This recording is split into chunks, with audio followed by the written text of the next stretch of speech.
ఎవరి అనుమతితో నీవు దుర్యోధనునికి పట్టాభిషేకం చేస్తున్నావు? అనుమతి?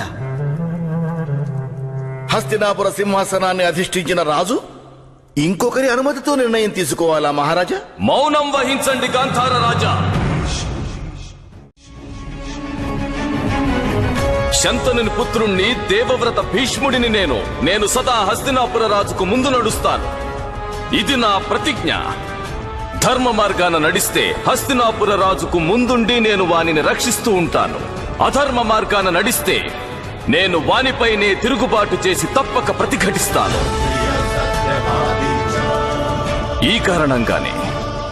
ఈ కారణంగానే నా అనుమతి తీసుకోవడం అనివార్యం. కాని మహితాత్మ, తమరు రాజుగారి ఏ కార్యాన్నైనా ఏ విధంగా అడ్డుకోగలరు? తమరు ప్రతిజ్ఞ చేశారు కదా, మీరు హస్తినాపురానికి వ్యతిరేకంగా అస్త్రాన్ని సంధించనని. ధర్మ సామర్థ్యాలను హస్తినాపురి సింహాసనంపై ప్రతిష్ఠిస్తానని నేను ప్రతిజ్ఞ చేశాను.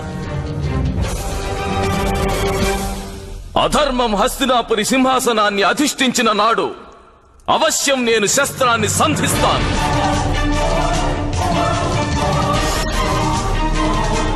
ఇందువలన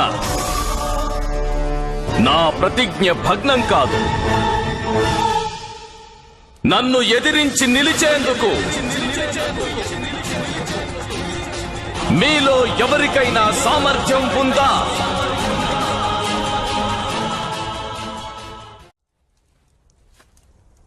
క్షమించండి మహామహితాత్మ.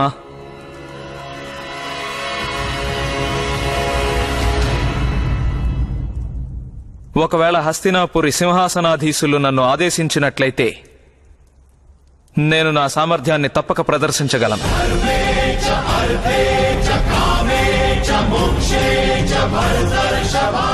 నా మిత్రునికి నేను విజయాన్ని చేకూర్చగలనో లేదో నాకు తెలియదు. కానీ వారి రక్షణ కోసం నేను నా ప్రాణాలను సైతం వారికి అర్పించగలను.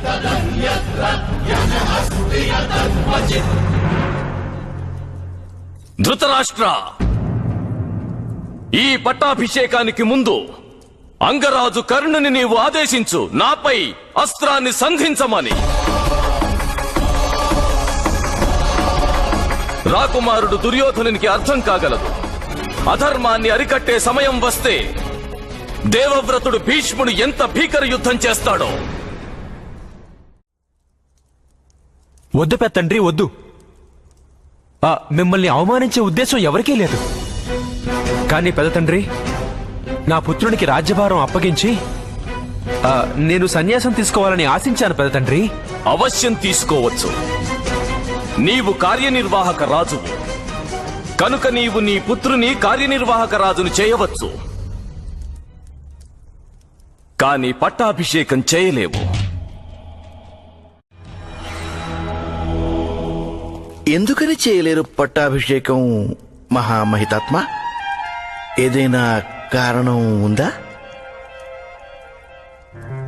ఇదివరకే యువరాజ పట్టాభిషేకం జరిగింది కనుక పట్టాభిషేకం చేయడానికి అభ్యంతరమే ఉంటుందని. దుర్యోధనునికి జరిగిన యువరాజాభిషేకానికి ఎటువంటి ప్రాముఖ్యమూ లేదు. ఎందుకు ప్రాముఖ్యత లేదు పితామహ? మీరే కదా నా పట్టాభిషేకాన్ని అనుమతించారు. కానీ మొదట యువరాజాభిషేకం యుధిష్ఠిరునికి జరిగింది. వారణావర్తంలో పంచపాండవులందరూ మృత్యువాత పడ్డారు పితామహ. మొదటి యువరాజు జీవించి ఉండనప్పుడు ఇక అవశ్యం నేను యువరాజును కావటం అనివార్యం. మొదటి యువరాజు ఇప్పటికీ జీవించే ఉన్నాడు.